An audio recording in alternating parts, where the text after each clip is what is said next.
Thank you very much for showing up with this early morning on Monday.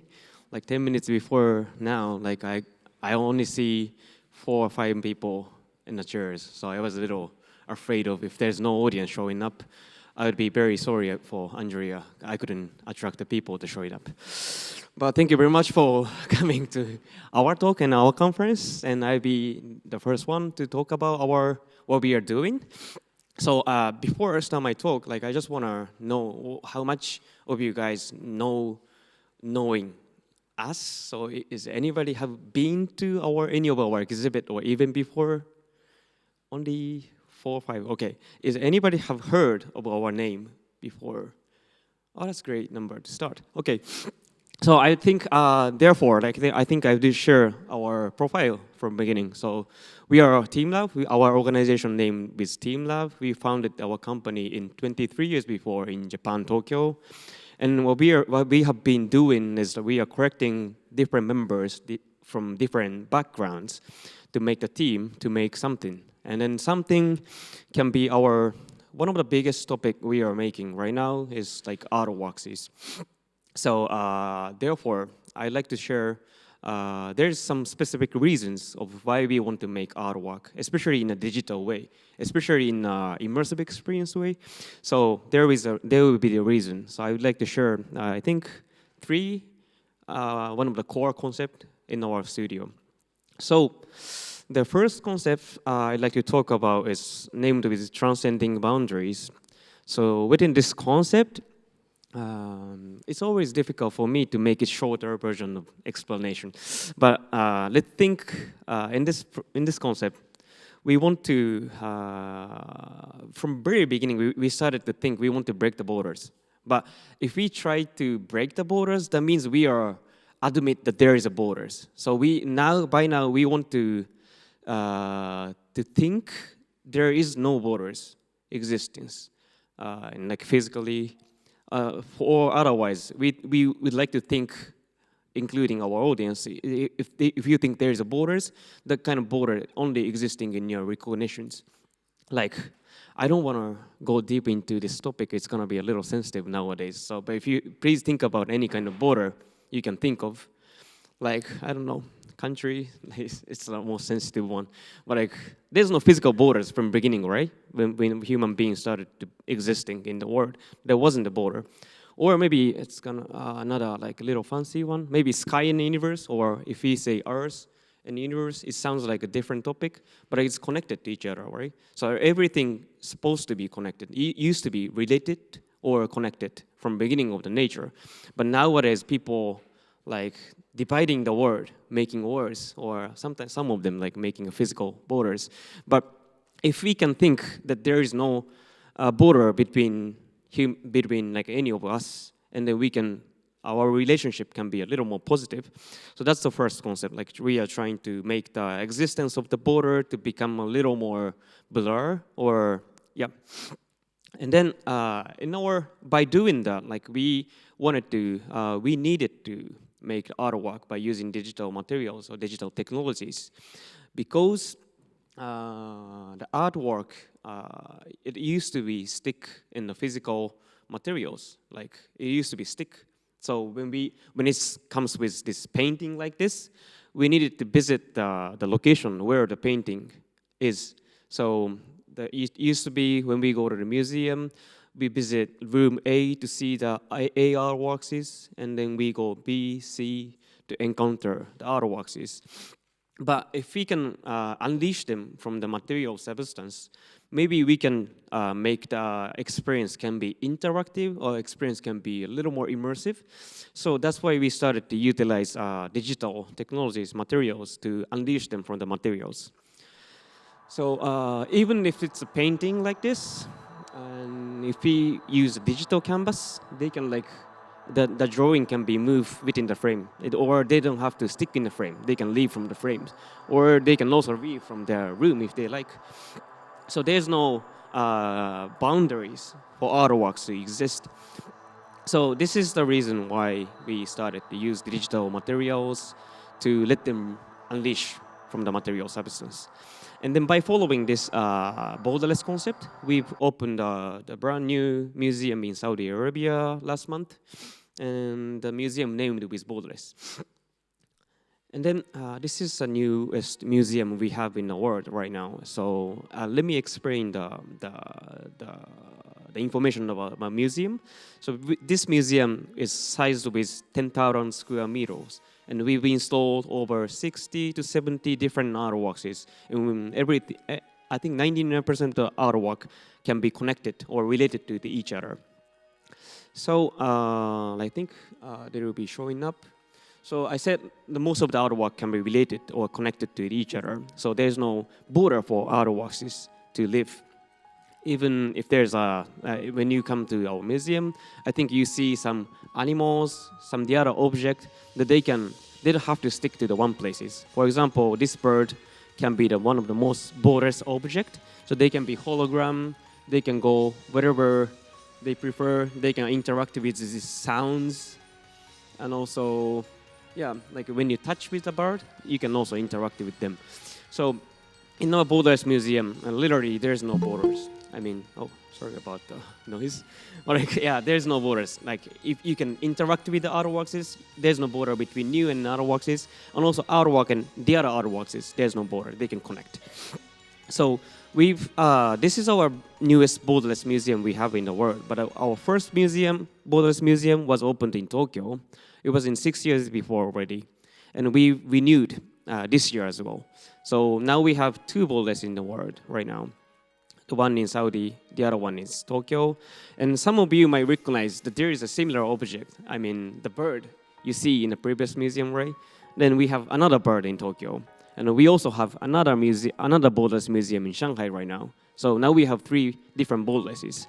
And you see some similar object existing each borderless. And then you think, if you think in that way, it's all right. So when we opened the first borderless, the museum was operated with one system, one server, and experience can be completed within the one space. But after opening 3 different borderless in different places in the world, we started to combine the server into the one huge server to manipulate 3 different museums. That means, like if you see bird in Shanghai, or if you see bird in Jeddah, Saudi, or if you see it in the one in Tokyo, the bird can be the same. It's not similar. It's exact the same. We put the same number. And if you interact with the artwork existing in different borderlesses, we can share the interaction, even if there's like physical distances.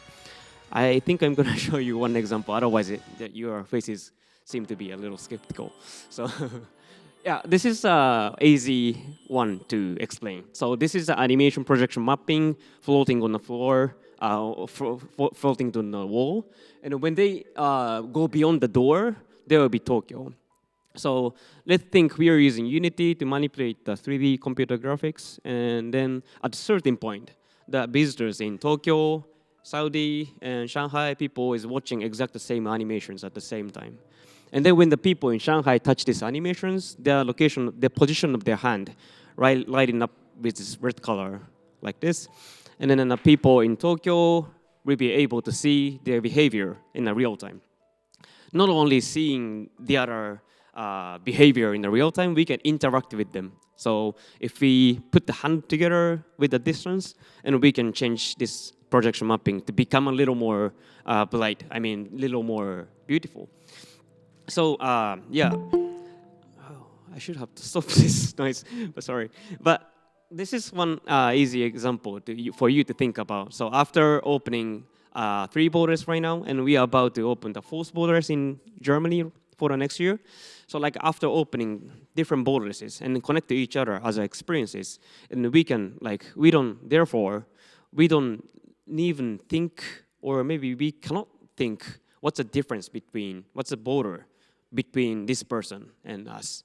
Like if it's only 2 borders, I think we can imagine maybe we can interact with Asian people. But if we have more than 3, then we have no idea what kind of people you are interacting with. So that's the first thing we wanted to do by following the first concept. So we want to make the existence of the border to become a little more blur. And then our audience doesn't need to think about what kind of border between us or between to everything. So that's the first concept.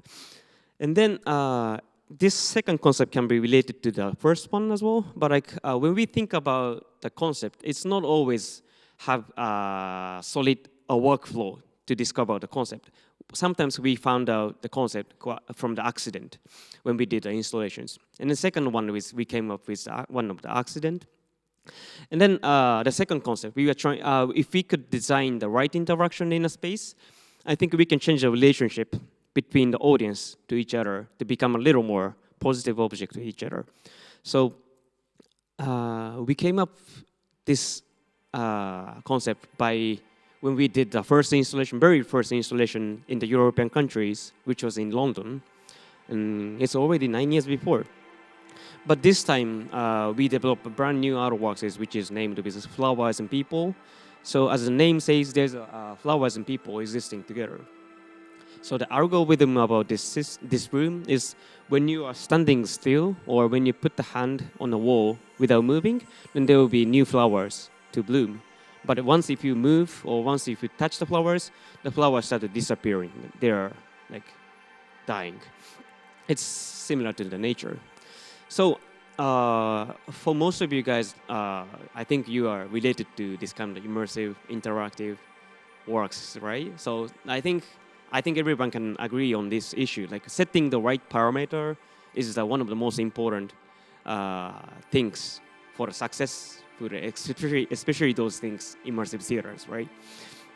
So in this case, like we are little kind of nervous because that was our first time to be in European country. If I say, at the moment, if I say, like, have you ever heard teamLab in the people in London? And no one, like everybody's like this. So we set the wrong parameter in this one. So we were prepared. If there's no visitors showing up for the first day, we need to make the trigger, like fast trigger, to make the flower bloom or flower disappearing. And then when we opened the door for the first day, we are very lucky, but also we are very unlucky. So there are too many visitors showing up for the first day. So that our parameter was super wrong. So after 5 minutes, door opens. Like everybody never stopped moving, and then the room is get crowded like this. So like all the flower is gone, like 5 minutes. And then people never stop moving. So there's no new flowers to bloom. So we had no idea like how we can solve this problem at the moment. But we had another lucky and very unlucky. There's like a man in this picture, like he looks like angry, right? He was actually angry. So he just like asked us like why we cannot see the flowers on the wall. So he saw the video on, I don't know, social media. There's a few flowers in the room, but like he couldn't see the flowers. So that was still one of our most embarrassing moments to explain the system of the space to the real visitors. But we told him, like, because we have too many visitors, and please stop for a while, otherwise no new flowers to bloom. And he was a strong person. Like he started to talk with strangers. He came by alone, but he started to talk with the other audience to say, hey guys, we need to stop, otherwise no one's going to see the flowers today. And then it was quite an accident, but it was very good accident, I think. So like after talking with the strangers, like they started to collaborate with each other. Some of them put the hand without moving on the wall and try to make the new flowers. And then some of them says that hey, I'm going to the next room by now, and then trying to control the density of this room. And after 5 minutes, 10 minutes, after the collaborative of our real audiences, the flower came back to this room. And at the moment, like people in London, they do hi-fi and they seem to be very happy to see the flowers. And then, and it was accident. But what if we can design the interaction in right way, like this again and again? Maybe we can change the relationship between audience to each other, can be become a little more positive to each other. I'm gonna give you another example. I don't have any critical meaning for Mona Lisa, but I guess this is gonna be a good example to think. Is anybody have been to Louvre to see her, Mona Lisa? Some of you. And then every time if you go to see her, like the environment is gonna be like this. So in this environment, it's very difficult for us to think the other people is happy to share Mona Lisa experience to different people, because it's very difficult. 'Cause if we can occupy this space by alone, that's the best experience we can make to see her. So that's because like there's no interaction between artwork and audience. So if there's no interaction, the experience we can make between art and us is gonna be one direction. So you can see it, you can like trying to understand by yourself. That's the experience you can make between the artwork without having interactions. But if there's right interactions, maybe you can change the relationship, even these conditions. So let's look back to our artworks, is flowers and people, and in this time, flowers and people and water. And then, like as you can see, there's a people standing in front of everybody. Maybe she will be watching one of the most beautiful water particle without disturbed by anyone. But those two people standing behind her doesn't have to hate her existence, because as a result, if there's a people standing in front of them, the water gets spread by their foot. And then if there's no waters, and then there will be flowers to bloom. So if there's no, if the two people doesn't have her standing in front of them, they only see waters. But if there's another people existence, the experience can be changed to each other. And when you come to our exhibit, you see lots of like family visitors, and in our space especially, the children's never stop running, never stop attacking to the artworks. Sometimes they actually broke. But unless if they breaking our artworks, we don't have to hate to see their behaviors. That means when they're running on the floor, when they touch the artwork more than the adult people do, that means they are making new interaction to different audiences. So we don't have to hate their behaviors in our space. And the next picture is going to be a little interesting one. So before opening the exhibit, I mean 1 hour before, 30 minutes before, we go back to the venue to do the final check, like computer working okay, server is all right, sensor is working okay, or something like that. But when we did the installation in London, when I come back to the room, there was only one place with the flowers to bloom. So I told you the system, right? If there's no object, I mean, if there's no people in the room, there shouldn't be a flower. But this time, like, there was a flower in one place. So when I get close to this flower, and I just discovered there's a man sleeping on the floor. This is one of our member. I came to Budapest for the last time. He's Takeshi, but he was working on his project as like final check. Like, yeah, as I remember, like he didn't come back to our hotel for 2 days or something. So after staying there, finalizing his project for over 2 days without taking showers, after completing his project, he started to sleep before not come back to our hotel. So if it's like a traditional museum, we have to kick him up immediately before the real audience showing up, right? But like for me, like it was a beautiful as a sight. He wasn't a beautiful object, but like the atmosphere was beautiful. So to this day, we didn't wake him up before opening the door. So we just wanted to see how the British people react to this object. And it was quite succeeded. When we opened the door for the real audience, the audience comes in, and then when they discover there's only one place with the flowers, which is beautiful. And then the British people getting close to this flower to try to take the picture, and then they found out there's a man sleeping on the floor. The British people was like, wow. But wow is not in a negative way. Wow can be a little positive way. They still take a picture of him. And on that day, when we opened the Instagram, then I saw lots of pictures of him. Like most of people saying, we found a beautiful man in a space. He wasn't beautiful enough, but like it's even the older people without taking shower, sleeping on the floor can be appreciated to different audiences. So that's the right interaction we can design in our space, we thought. We came up with this concept with this accident. I think the next topic would be the last concept. And this is the newest concept we are right now trying to figure it out. What's this concept about is? So this newest concept came up with the thing of the COVID happening to the world. So very beginning of the COVID, like even the hungry, like it was super scared, right? Like I was thinking I'm gonna die when I get injected. But like most of the member, including me, we were in Macau at the moment. Macau is more closer to the where the COVID born. So we were super scared at the moment. But like some of the members started to say, "What's the virus is?" Because if we can, the people started afraid something you don't know. But if we can understand what virus is, maybe we don't have to afraid too much. It's like that's like a little like a teasy way of like starting the debate. But we started to do the research on what the virus is, and then when we opened the Wikipedia, and Wikipedia says like virus is the different topic, like different. It's not a living things. The living things means scientifically like us, like animals, like dog and cat. Human beings, we are living things, but virus is not living things. So we think it's different. It's a little afraid to us. So, but like, what's the definition of like non-living things and living things? Was as the Wikipedia and the scientific perspective says, if there's a cell in our body, that means like that makes us living things. But if there's no cell, virus doesn't have a cells.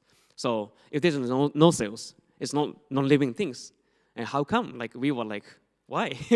You know, the behavior that virus was doing is we think it's not so much different than the animals, like including us, is trying to do.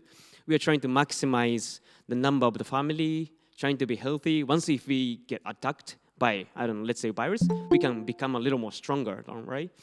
So I think the behavior the virus is doing in the world is quite similar to what we are doing. So if we can understand, if we can start to think virus is not the different topic than us, then we don't have to afraid them too much. So that's, therefore we came up with the newest concept, namely with environmental phenomena. So we as a human being existing in the world is very strange and very unstable phenomena. I mean, environmental phenomena to let us exist for here in the world for long years right now. But once, what if the temperature, like in the world temperature, going up like 30 degrees for the tomorrow, everyone disappearing from the world, right? So like world is super unstable, but like there's a certain environment to let us exist in this space. So we wanted to make some kind of like artworks, not artworks, we want to make something, some environment, let the thing to existing in a space. As long as if there's a environment exist, the creature can stay there forever. And by following this concept, our first try, we tried to make the clouds. So before this concept started to exist, we used to use like light sources to make artwork itself, like let's say projection mapping, LED lights, laser lights. We use light sources to make the artwork itself. But in this try, we didn't try to make the clouds, but we made an environment to let the clouds to exist there. So let's think this is the living things. Their most healthy condition would be if they're in the middle of the air, the middle of the air, they are healthy, they are happy. But once if the audience attack to the crowd, they are falling down to the floor. But like we have like sensor system, so we are getting the position of the clouds. When the cloud's too low, we are trying to like updraft in this space to try to bring the clouds up to in the middle. But if there's no people interacting with the clouds going too high, and therefore we try to make the opposite window to bring them down to the middle. So this is a sneak peek. This is a system of a room. So there's uncountable this size of fan in the room, combining with the sensors to trying to manipulate the location of the clouds. But as long as this environment exists, cloud will be there in the middle forever. And then the second try we did is like, has anybody heard this phenomenon, cymatics? It's very unique environment, so phenomenon. When we put the sounds, like huge sound on the surface of the water or sands, we can visualize the sounds. By using this phenomenon, we use second creature, and then the second one looks a little more living things-ish, right? It's just a natural water you can drink. And then we put the sound on the surface of the water, and then there will be your specific point that they can get shaked. Once if they get shaked, our sensor detect the location, position where the water surface is shaking. Our laser light is going to shoot the laser in the right angle, and we can visualize the sounds on the surface of the water. So since this is a natural water, you can touch, you can walk on the water. But once if you attack to the creatures, they cannot live there anymore. But they can replace their location to let them live. So as long as if there's this similar environment existing, this creature will be there for forever. Yes, almost finishing my talk. And then we are now working on our biggest project in money-wise and space-wise. And then we are trying to make the brand new museum by following our newest concept, which is named as Phenomena. And it's going to be opened in Abu Dhabi by the end of this year. This is the picture of when we are doing the constructions. And this will be the final look when it's completed. So we've just finished the building constructions. Now we are ready to install our installations. Most of the artworks was new, made by following the newest concept. So once we complete, this museum is site with 20,000 square meters. So it's going to be huge. So our architect team designed the building, and our construction team is working on it. And yeah, this is our newest and biggest project. Should be open by the end of this year.